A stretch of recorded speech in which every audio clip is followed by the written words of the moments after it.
Fa mahery ny 707 ireo mpisitraka ny tetikasa Vatsinankonana any amin'ny distrikan'ny Vohipeno faritra Fitovonany ny siakony lehibe ary nampiova tanteraka ny fiainan'ny mpisitraka ny tetikasa hoy ny taleparitry ny ministeran'ny mponina ny fampivoarana ny maha-olona amin'ny fiainam-pianakaviana izay raha teo no tanjona ao anatin'ny tetikasa Vatsinankonana. Tany an-toerana nijery fotony izay fiovam-piainana misy eo amin'ireo mpisitraka izay Sonia Andrenirina sy Stefora Kotomalala. Misa 420 ireo mpisitraka ny tetikasa Vatsinankonana eto amin'ny fokotanin'ny Vatomasina, distrikan'ny Vohipeno, faritra Fitovonany. Isan'ireo nahazo tombotsoa tamin'izany Rasoatina Augustina. Raha ny fitantarany dia tao anatin'ny fahaseranana lalina ny tenany 5 taona lasa izay. Niady irery izy tamin'ny famelomana sy ny fitezana ireo zanany amin'ny rahavavy. Niova tsikelikely ny fiainany rehefa nandray ny Vatsinankonana. Vola 5 alina ariary io no azony tamin'ny Vatsinankonana ka nahatafitany ny zanany vavy matoa teny amin'ny université. Noho ny fisian'ny volan'ny Vatsinankonana tafita le raha sy afaka baka dia mampianatra. Fa mampianatra izany amin'ny école Dreamin.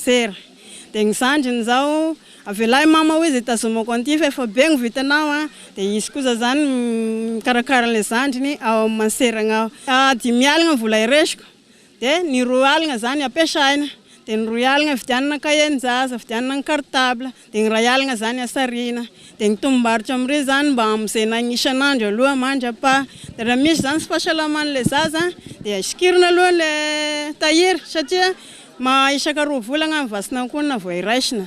Mariana fa isan'ny masotsivana ahafahana misitraka ny Vatsinankonana ny fahavitrihan'ny ray aman-dreny mandefa ny zanany an-tsekoly. Raha ny fanazavany Italian'ny EPP to amin'ny fokotanin'ny Vatomasina dia tsy nisy mihitsy ny nialan-darana raha nikasika ireo ankizy mpisitraka Vatsinankonana.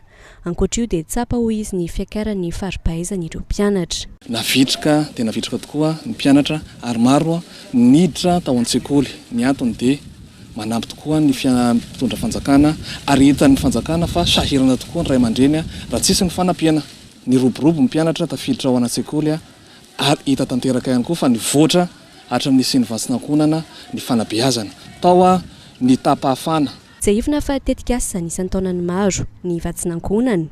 Tsy vola zare-potsiny izy io fa vatsy omeny ireo ankonana arahina fepetra sy tany-tsoroka maro mba ahombiazan'izy ireo amin'ny fiainana.